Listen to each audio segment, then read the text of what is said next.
और बिहार में पहले चरण की वोटिंग की 10 बड़ी बातें अभी तक क्या है आपको बता देते हैं। आज 18 जिलों की 121 सीटों पर मतदान हो रहा है। प्रधानमंत्री नरेंद्र मोदी ने ट्वीट किया है और कहा है लोगों से लोकतंत्र के महापर्व में जन जन का अभूतपूर्व उत्सव बताया है और कहा है कि सभी बड़ी हिस्सेदारी करें। बिहार में 9 बजे तक देखिए मतदान कितना प्रतिशत हुआ है बता दें। 9 बजे तक समस्तीपुर में 12% वोटिंग हुई है।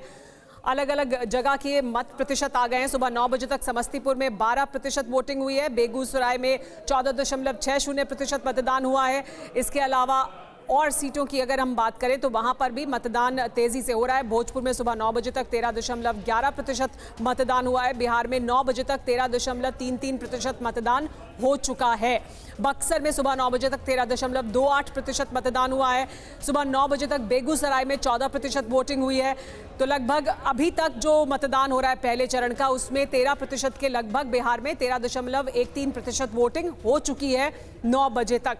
बड़ी संख्या में लोग पहुंच रहे हैं मतदान करने के लिए। TV9 भारतवर्ष की भी अपील है, जहां आप हैं बिहार में, अगर वहां इस वक्त मतदान हो रहा है उन सीटों पर तो जरूर जाएं और सबसे पहले अपने मताधिकार का इस्तेमाल करें। ये लोकतंत्र में आपकी सबसे बड़ी जिम्मेदारी है।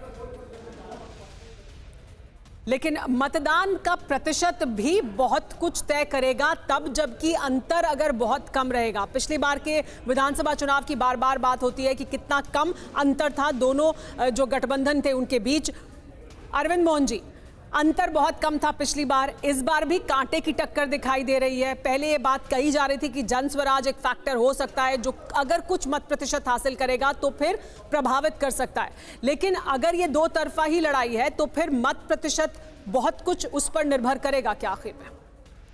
मत प्रतिशत पे काफ़ी सारी चीज़ें डिपेंड करेंगी और ये फेज़ कई मायने में इम्पोर्टेंट है, इसलिए भी कि जो बनावट बिहार की है और उसका सोशल समाज की जो बनावट है उससे भी मैच करता है। दूसरा फेज ज़्यादातर वो इलाके हैं जिसमें मुस्लिम आबादी का अनुपात थोड़ा ज़्यादा है अभी वाले फेज से।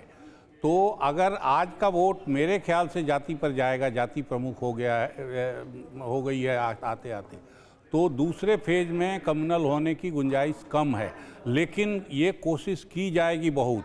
और वोटिंग परसेंटेज बढ़ने का मतलब है कि पॉलिटिकल लड़ाई एक सामाजिक लड़ाई में कई जगह से पारू की लड़ाई जैसे गोली चलने की आ गई।